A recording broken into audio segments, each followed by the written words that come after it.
Hello student, हम लोग क्रमचय संचय टॉपिक काफ़ी समय से पढ़ रहे हैं और इसमें बहुत सारे क्वेश्चन आप लोगों के लिए कंप्लीट हो चुके हैं। लेकिन एक बार मैं पूरा ब्रीफिंग देना चाहता हूं जिससे आप लोगों को अच्छे से समझ में आ जाए कि अभी तक हमने क्या क्या पढ़ रखा है। तो पहली बात, सबसे पहले हमने पढ़ रखा था क्रम गुणित। पहला पॉइंट हमने क्या पढ़ा था? क्रम गुणित। क्रम गुणित मीन्स फैक्टोरियल। फैक्टोरियल हमने जब पढ़ा था तो आप लोगों को ये समझाया था कि किसी भी फैक्टोरियल राशि का अगर मान निकालना है, जैसे कि 4 फैक्टोरियल या फैक्टोरियल 4, अगर किसी भी राशि का क्रम गुणित या फैक्टोरियल की वैल्यू फाइंड करना है तो उसका लगातार मल्टीप्लाई करती है। तो आप सब लोग सीख गए थे, 4 गुणित 3 गुणित 2 गुणित 1, 4 × 12 दूनी 24। इसी प्रकार से जब हमने फैक्टोरियल 5 की वैल्यू फाइंड आउट की थी तो 5 गुणित 4 गुणित 3 गुणित 2 गुणित 1 ऐसे किया था। तो आप ये कहेंगे कि सर इस 5 का मल्टीप्लाई 24, मतलब इस 4 की वैल्यू, यहाँ तक तो फैक्टोरियल 4 की वैल्यू लिखी हुई है, तो 24 में जब हम 5 का मल्टीप्लाई करेंगे तो आपका 120 आ जाएगा। इसी प्रकार से हमने फैक्टोरियल 6 की वैल्यू फाइंड आउट की थी। फैक्टोरियल 6, या तो हम इसको ऐसे लिख सकते हैं या 6 फैक्टोरियल भी लिखा जा सकता है। बेटा पूरा वीडियो आप ध्यान से देखेंगे, काफ़ी अच्छा है, इम्पोर्टेंट मैं आपको ये टॉपिक पढ़ा रहा हूँ और इसमें सारे कॉन्सेप्ट आपके क्लियर हो जाएंगे। तो 6 फैक्टोरियल हम इसको लिख सकते हैं। तो 6 फैक्टोरियल को 6 × फैक्टोरियल 5। अब फैक्टोरियल 5 की वैल्यू हमारे पास 120 है, तो 12 × 6 = 72, 720। अब हम फैक्टोरियल 7 की वैल्यू और फाइंड आउट कर लें। तो फैक्टोरियल 7 = 7 × 720, क्योंकि ये फैक्टोरियल 6 की वैल्यू है। इसका जब इसमें मल्टीप्लाई करेंगे तो 5040। यहाँ तक तो आप बिल्कुल याद कर लें। अब इसी में जब हमको फैक्टोरियल 8 की वैल्यू फाइंड करना, तो फैक्टोरियल इसमें 8 का मल्टीप्लाई कर देंगे हम। तो इस तरह से हमने ये फैक्टोरियल की वैल्यू निकालना सीखा था। पहला पॉइंट हमने यही सीखा था कि फैक्टोरियल की वैल्यू कैसे फाइंड आउट करते हैं। तो इसको तो कहते हैं हम क्रम गुणित। फिर हमारा आया था संचय। एक होता है क्रमचय और एक होता है संचय। तो पहले हम क्रमचय की बात करते हैं। क्रमचय का अर्थ होता है permutation. Permutation means NPR। n वस्तुओं में से r वस्तुएं लेकर उनको अरेंज करना होता है। परम्यूटेशन का मीन क्या होता है कि n आर्टिकल में से r आर्टिकल्स लेकर उनको अरेंज करना है, तो उसका मतलब होता है कि वो परम्यूटेशन है, मतलब क्रमचय है। मैंने आपसे कहा था कि 5 विभिन्न रंगों के झंडों में से 3 झंडे लेकर कितने संकेत दिए जा सकते हैं, तो हम क्या लगाएंगे? परम्यूटेशन। लेकिन 5 मित्रों में से 3 मित्रों को कितने प्रकार से आमंत्रित कर सकते हैं, तो वहाँ पर संचय लगाएंगे, NCR का यूज करेंगे। बिल्कुल याद रखेंगे। तो पहले तो हम NPR पर कुछ फॉर्मूले समझ लेते हैं। NPR का मीन्स होता है factorial n upon factorial n-r। बस इतना याद रखना।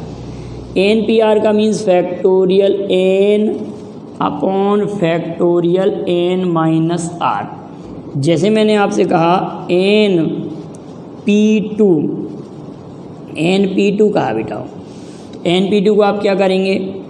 n factorial n upon factorial n-2 ऐसे ही लिखेंगे। NP2 means factorial n upon factorial n-2, इसी फॉर्मूले से।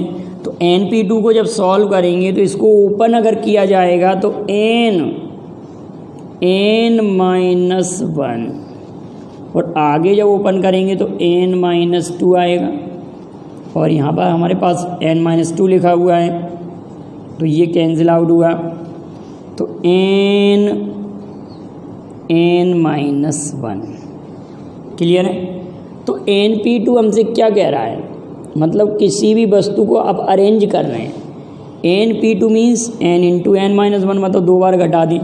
अब इसी प्रकार से अगर मैं NP3 की बात कहूँ बेटा आप लोगों से, NP3, तो जब NP3 को आप सॉल्व करेंगे, NP3 को, तो factorial n upon factorial n-3, NP3 की जब बात करेंगे तो factorial n upon factorial n-3, तो इसको जब हम ओपन करेंगे तो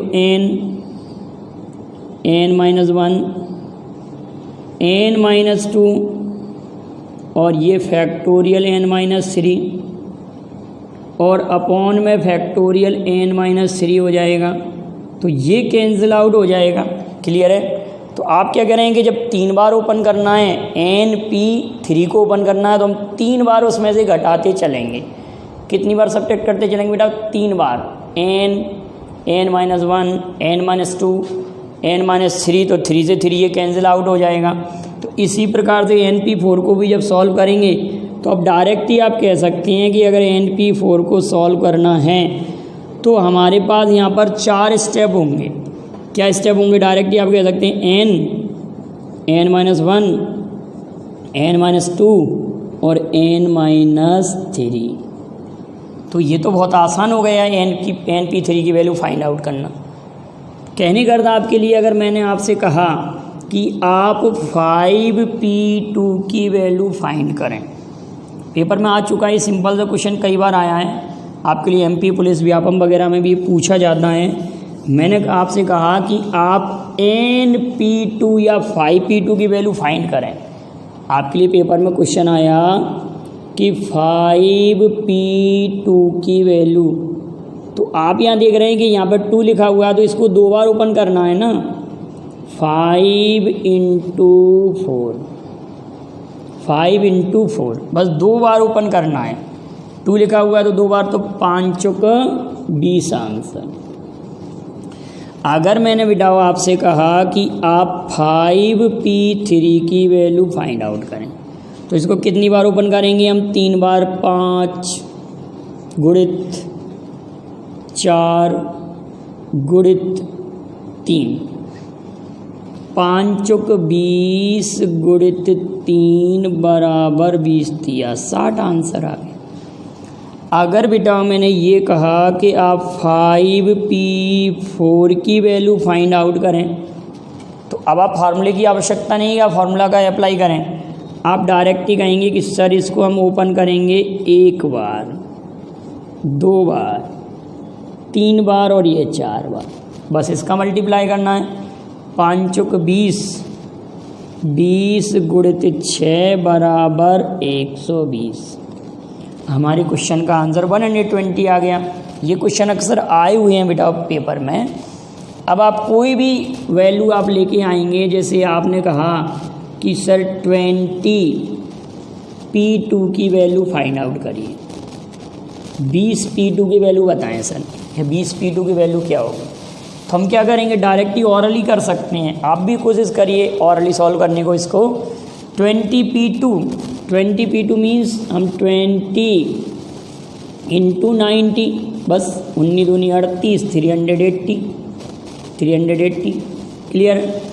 अब आपके लिए आ चुका है कि 13P2 की वैल्यू क्या होगी? तो 13 गुणित 12, तो शायद 156। आप मल्टीप्लाई करेंगे तो 156, 12 × 36 की 6, 3 12 और 3 156।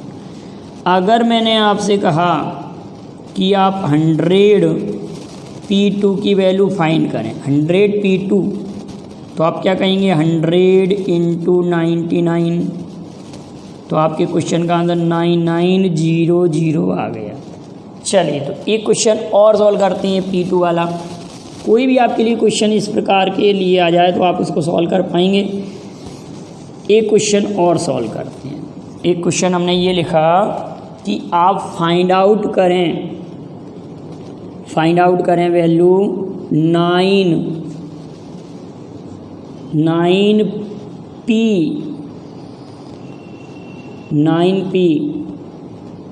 10P3 की वैल्यू फाइंड करें। तो आप कहेंगे सर 10 10 इंटू 9 इंटू 8, ठीक है, 10 इंटू 9 इंटू 8, तो 10 इंटू 9 इंटू 8, 9 8 72, 8 9 72 या 9 8 72, और 720 आपके क्वेश्चन का आंसर आ जाएगा। क्या आंसर आ जाएगा बेटा? 720 आपके प्रश्न का जवाब आ जाएगा। 10p2 means 720। क्लियर?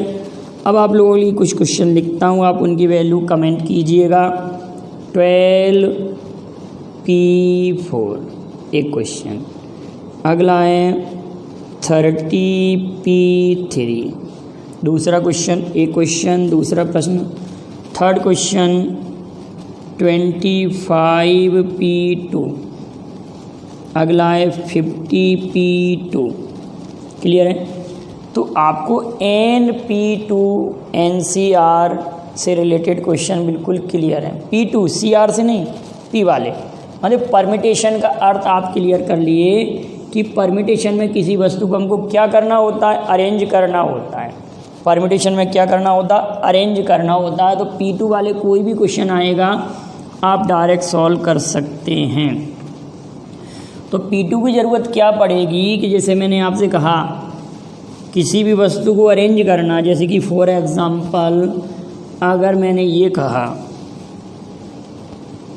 कि अंक, एक क्वेश्चन हम थोड़ा सा लिख रहे हैं इसमें, अंक 1 2 3 4 तथा 5 के प्रयोग से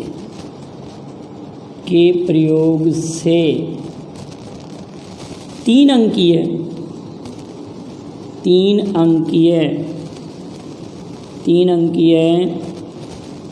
कुल कितनी संख्याएं बनेंगी? कितनी संख्याएं बनेंगी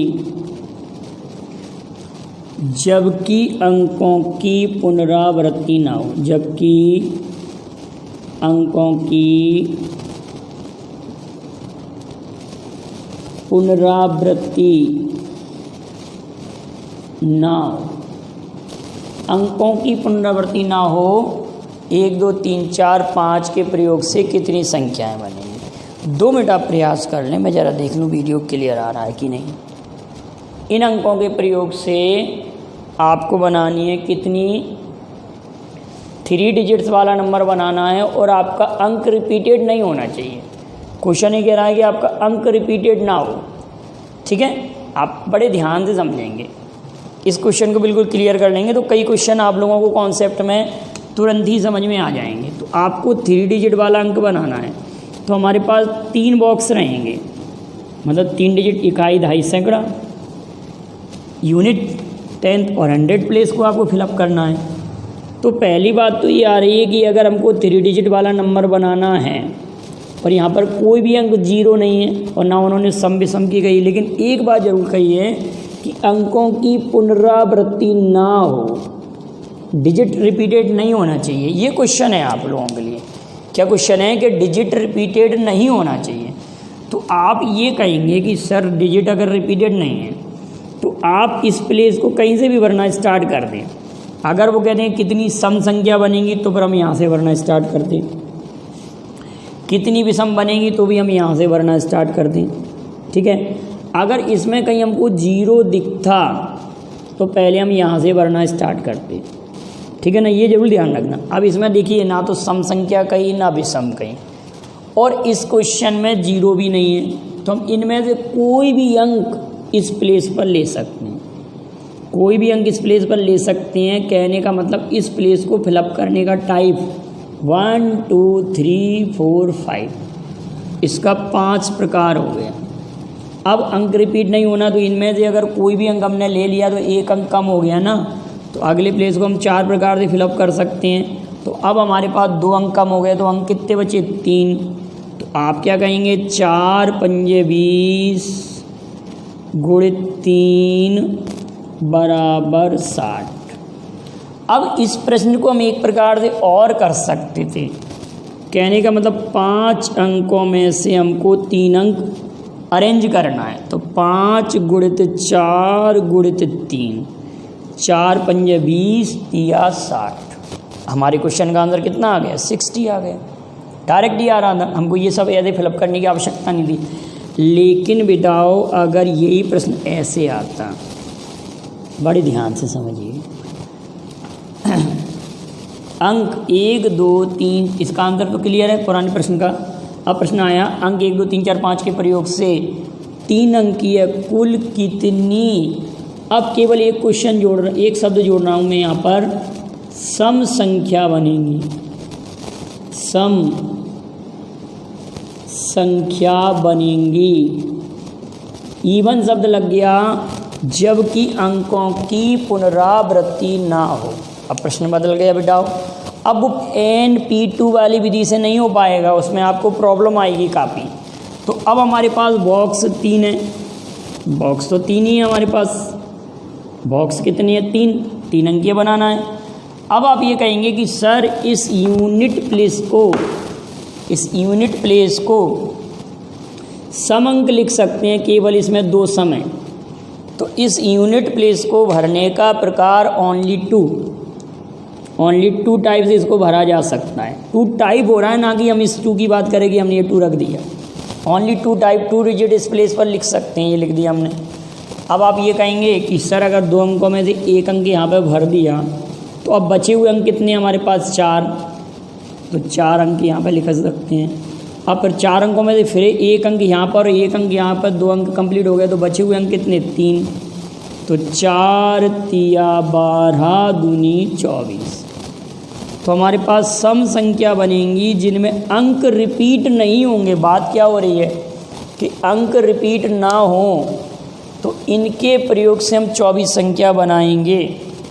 3 अंकीय केवल 24 ही संख्या बनेंगी जबकि अंकों की पुनरावृत्ति ना हो। ये बिल्कुल डेफिनेट पक्का है। अब इसी क्वेश्चन को मैं थोड़ा सा चेंज कर रहा हूँ कि अंक 1 2 3 4 5 के प्रयोग से 3 अंकीय कुल कितनी विषम संख्या बनेंगी। अब इस प्रश्न को थोड़ा सा और चेंज कर रहे हैं हम, यहाँ पर केवल और केवल यहाँ पर लिख रहे हैं विषम संख्याएं। कितनी विषम संख्या बनेंगी जबकि अंकों की पुनरावृत्ति ना हो। डिजिट आर नॉट रिपीटेड, अंकों की पुनरावृत्ति ना हो। क्वेश्चन में इस पर ध्यान दीजिए, क्वेश्चन क्या कह रहा है? कितनी विषम संख्या बनेंगी जबकि अंकों की पुनरावृत्ति ना हो। तो आप कहेंगे सर विषम संख्या के लिए हम यूनिट प्लेस पर, हमारे पास केवल 3 डिजिट ऐसे हैं विषम है, तो इसमें से किसी को भी फिलअप कर सकते हैं। तो यूनिट प्लेस को फिलअप करने का टाइप है 3। अब हमको अंकों की पुनरावृत्ति नहीं करनी, तो 3 में से कोई भी एक अंक फिलअप कर दिया। तो अब नेक्स्ट के लिए हमारे पास डिजिट बचे हैं 4। फिर हमने एक अंक और फिलअप कर दिया, तो हमारे पास कितने डिजिट बचे? केवल 3।